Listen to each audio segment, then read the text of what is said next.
One of the most fascinating things to look back on at the 1900s is the evolution of film, not just how it looked, but how it was made as well. One of these advancements was the creation of movie theaters which used projectors, and one of the things that was synonymous with projectors back in the day was the use of a film countdown at the beginning of the film. Now, technically it is called a film leader, but let's be honest, you wouldn't have known what I was talking about had I put that in the title. Now, one of the things you'll notice when looking back at these old film leaders is the fact that when it gets to 2, it goes right to black instead of going to 1. Now, while this may not be a big deal for more advanced projectors that we have today, it still could be asked sometimes, why do film countdowns stop at 2? This is the Imponderable, where we answer the questions you've never asked. Now, for those that are familiar with film leaders, I'll quickly go over them for you, and yes, there are certain specifications that differ from leader to leader. I will not be going over them because I have to simplify information on this channel because after all, I'm dealing with yo, dumbass. So I'll start off by saying that one of the major reasons why these countdowns stop at 2 is because they're only supposed to be seen by the projectionist. With that said, you'd think that the people making the leaders would make it easy for the projectionist to know what the countdown was going by. So you'd think like 10 to 1 maybe.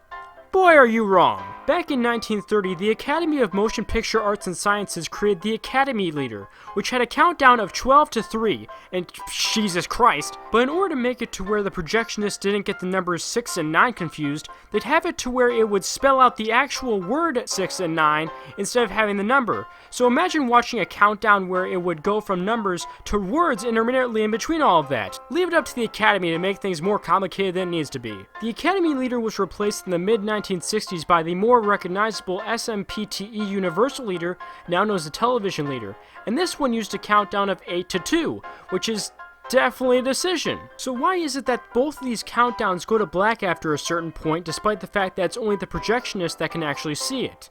Well, it's because it's a sign for the projectionist to start projecting the film in the theater. Think about this logically.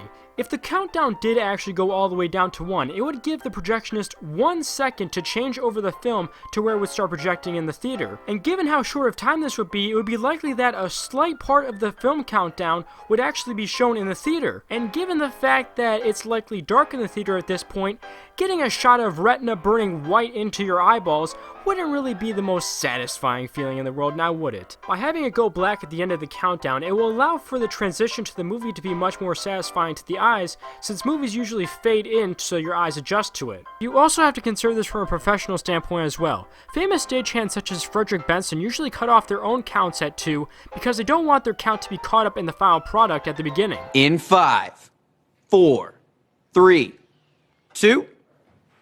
The audience seeing the film leader at the beginning of the film wouldn't be any different because it would look sloppy and unprofessional to the audience. I mean, imagine if I opened up these videos like the normal way, but you saw something you weren't supposed to see at the beginning of it. So help me God, Floss, I'll scheme live if you try me again. Hello everyone, it's me, Carson Bebop Bayboy Butler, welcoming you all to another Jiztastic episode of The Imponderable. No, this is not going to be the new outro from now on. I know you want it to be, but it won't. Now you could counter everything I just said by saying, well, if they need a place to go to black, why don't they just have it count down all the way to 1 and then have 0 be the place where they go to black? And that is a good question.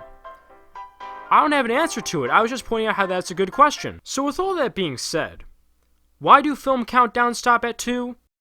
Well, to be fair, it is called a film leader, and like a typical leader, it leads you on for a good period of time, then leaves you in the dark. So there you go.